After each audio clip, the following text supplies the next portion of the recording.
Hello and welcome everyone. This is Nitesh Mishra from Federation of Indian Export Organizations, popularly known as FIO, India's apex trade promotion organization. And you are listening to the Voice of Exports, India's first exclusive podcast for EXIM community. On this podcast, we bring top performers from the sector who not only inspire but also reinvigorate among you to become one of them. Welcome to another edition of Voice of Exports podcast, an initiative of FIO, which is for its member exporters. Today we have in our program Mr. Ankit Busha, the Managing Director of Asquare Export House, which is a manufacturer and exporter of water well drill rigs, tools, hand pumps, and water treatment plants, based out of Rajkot, Gujarat, India.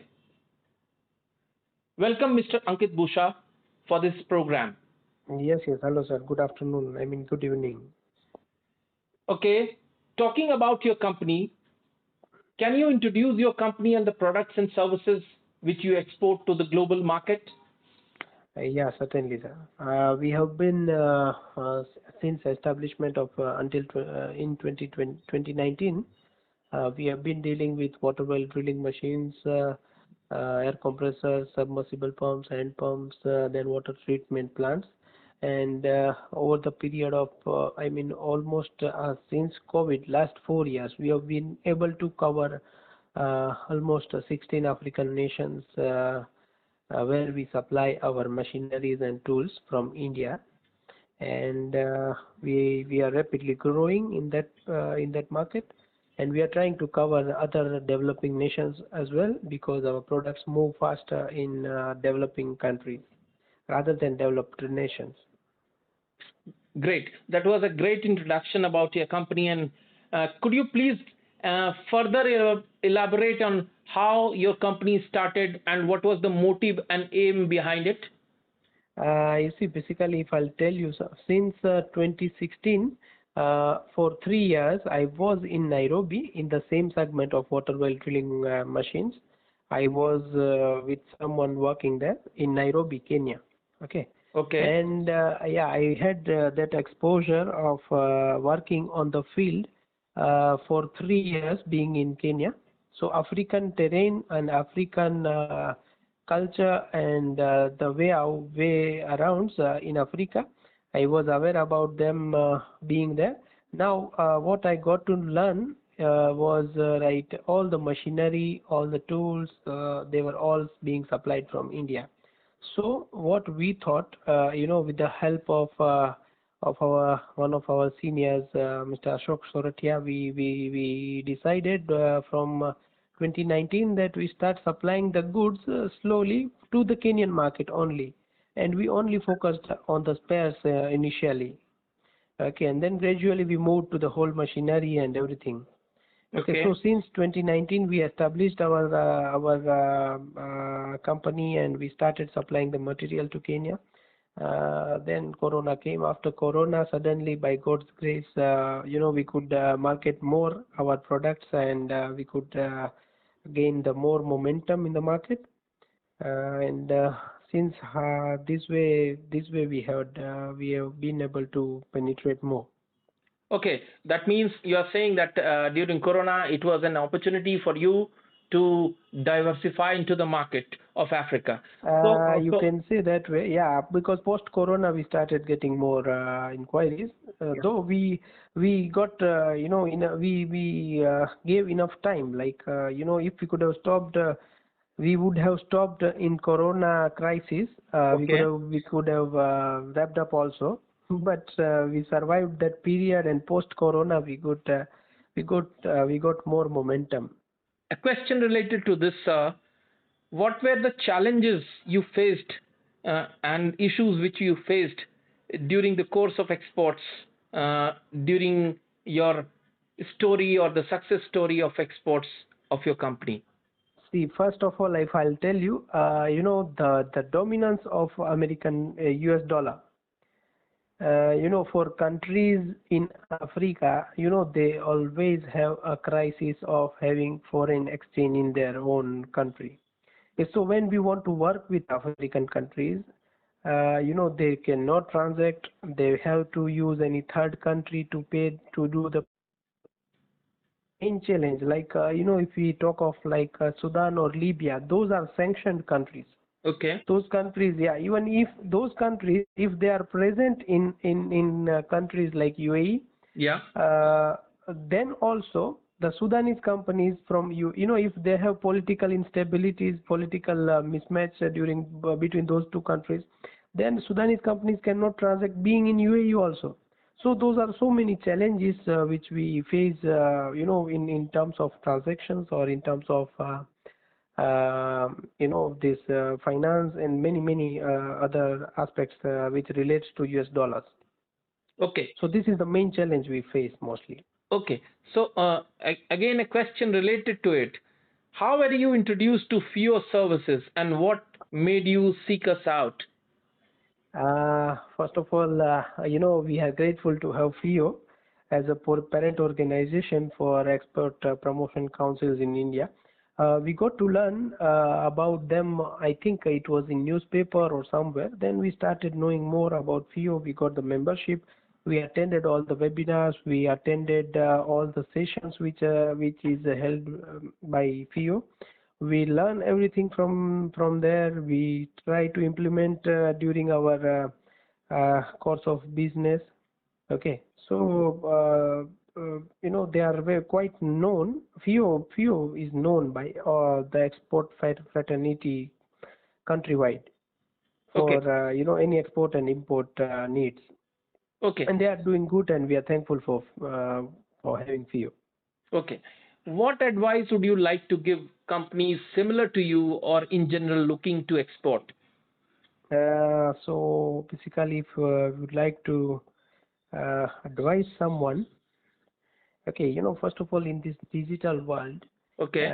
we always think that only social media marketing or digital marketing can help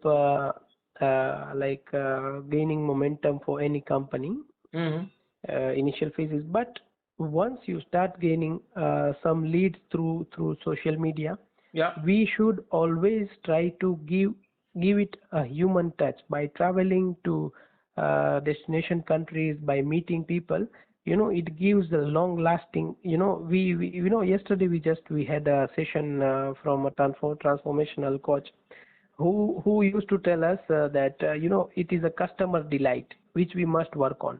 Okay, Okay.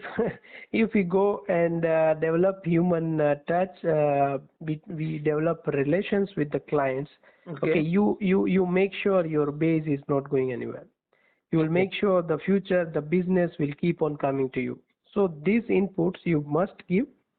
Okay, and for a second thing would be, we must advise to someone that uh, we must learn to sell the product. Great. Okay. Okay, the sales is the most important part of any business. Okay. You must start selling even if before you have established your business. Okay. Talking about the current situation, Mr. Busha, Yes. what is your suggestion for the new exporter looking at the tariff war which is going on, looking at the BTAs and FTAs happening, looking at the trade tension which is happening, looking at the disruption in the global supply chain or trade disruption which is happening across the globe? See, How do you we see must it for the overall foreign trade sector of our country? tariff is only applied to America, right? And most of we have no effect with the Mr. Trump applying tariffs to Indian products. We have zero effect on that because we have diversified our market. We are working with different countries in Africa. We are working with different countries in Gulf. Yeah. So basically, we have no effect of tariff But when you being talk applied about to. now I'd like to stop you here. Why? Because when you Yes. talk about the labor-intensive sector of exports, Mm. those sector of exports are really impacted because of the Tariff. tariff which is coming from American side.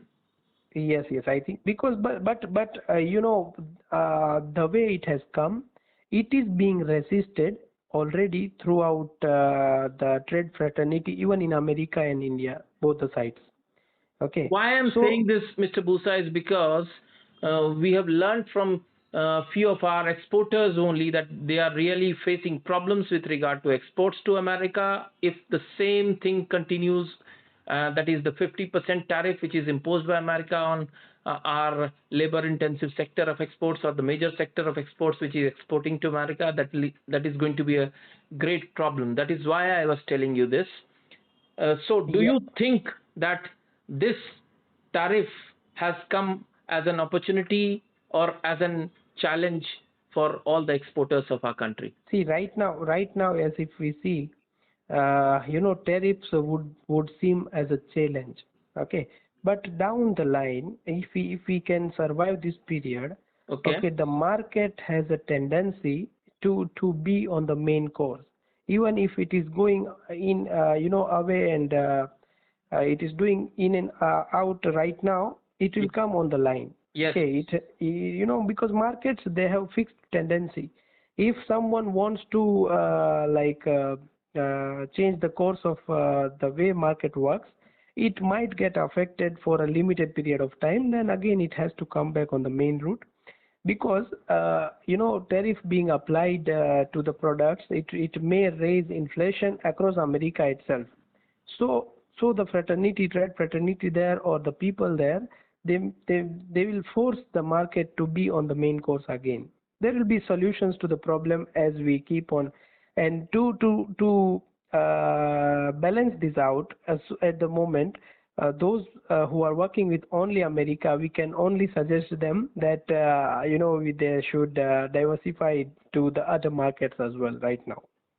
Talking about this FTA and BTAs, you haven't commented anything on that. So once you talk about FTA with UAE, you talk about FTA with Australia, you talk about FTA with other countries which are in offing now, which is Oman, Chile, Peru, UK. We are already having it, and it is going to be implemented by their parliament. So, how do you see it? The upcoming FTAs and the trade agreements which India is going to do for our foreign trade Yes, sector? this is definitely help achieve more export, more exports from India, because we have been to UAE recently before just 15 days, and Why I we asked saw. you this question, because normally you have been exporting to 16 countries of Africa, and Yeah, the major hub for exporting to Africa is UAE. That is why I'm asking you this question. yeah, that is true. That is true. But as I see, as I told you, for FTA, if we consider, it is gonna give more and more opportunities to all the exporters. And I have been suggesting, because I usually, what I do is I connect with the embassies in respective countries in Africa. And if I have any suggestions when I visit there, I also visit embassies, and if I have suggestions, I always give them suggestions that we should be thinking of, because in Africa we only have FTA with Madagascar or Mauritius, I guess Mauritius. Yes. Yes. Okay, so we can explore that opportunity of having FTAs or BTAs signed with African nations. Okay. And yeah, A question related to, you talked about the Indian missions across the globe. You talked about embassies there in Africa. How the Indian missions and embassies in Africa and other countries have been helpful towards the exporting community as a whole? it is the main game changer of our business. I must tell you, because the way we started, we used to communicate to the embassies, and we got the databases from there of the related stakeholders present in the respective countries. We Okay. worked on the databases, we got in touch with them, we kept in touch with them. And then the leads and business, more and more businesses started flowing in. So the embassies, they are doing pretty well. You will apart from South Sudan, Juba, okay, Okay. we got responses from all the embassies across all other countries within maximum 4 days. There was no fifth day until we got the response. Okay. And when we did not get the response from Juba, South Sudan embassy, I visited and I discussed with them why the response did not came in from them, and they gave me satisfactory answers, though considering the situations there. But embassies, Indian missions, they are doing quite well, and we are happy for that. Okay. Again, a question related to African countries. There has been problems with regard to payment from African countries when you supply your goods to them. So, is it correct in any sense? And if not, what reasons do you have to say no? No, that is 100% correct, because as I mentioned previously, there are challenges of the foreign exchanges in many of the African countries. So, and there are sanctions also from America, like Libya, Sudan. They are sanctioned countries. They cannot transact to India directly. Okay, so there are challenges in transacting, and most of the countries, the clients, they usually use United Arab Emirates for their transaction purposes. We get the payments from Dubai, and the goods go to Africa. So that is how this, that is 100% true that challenges are there for the transactions through Africa. One last question before we end this interview, sir. Yeah, sure. What would be your key learnings from the journey of exports which you have learned, and which you would like to suggest to the new upcoming budding entrepreneurs who would like to come into the export business? I'll give again the same thing. We must, while we come, once we start the business, we start getting leads, we start getting connecting to people who are locals to different African countries. Okay. Those people are very straightforward, and most of the countries in Africa. I'll answer this question in considering the African continent countries. Okay. Okay. So those people are very straightforward. Some of them, they don't believe digital presence of anyone at the moment, even right now. Okay. So when you go and meet them, they are very straightforward, very helpful, very kind, and you can say they are very innocent people who are into business as well. Okay. So we must try to give the business a human touch when we try to sell out something. Okay. We should make sure that what people are needing is a good supply with good prices.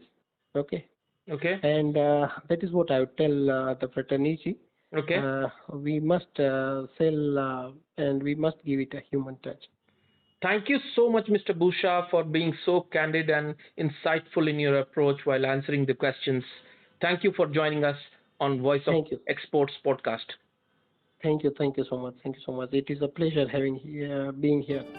Voice of Exports podcast by FIO aims to provide important information and views on foreign trade, especially on exports, which will help both Indian exporters and importers. Any statements made by an exporter, importer, or an importing company in this podcast as guests reflect the views and opinions of that individual or the company. This podcast does not constitute an endorsement by the FIO of the individual or the company, his or her or its employer or affiliated entity, the specific information or views provided, resources mentioned, or products or services endorsed or offered by that individual or the company, his or her or its employer or affiliated entity. FIO assumes no responsibility for the accuracy, completeness, or timelines of the information provided by the guest or the company in this podcast, or for the decisions made and reliance on any information provided by the guest or the company in this podcast. We thank you for listening to this episode of Voice of Exports podcast service brought to you by the FIO. For more information on how you can start exporting, please visit our website www.fio.org.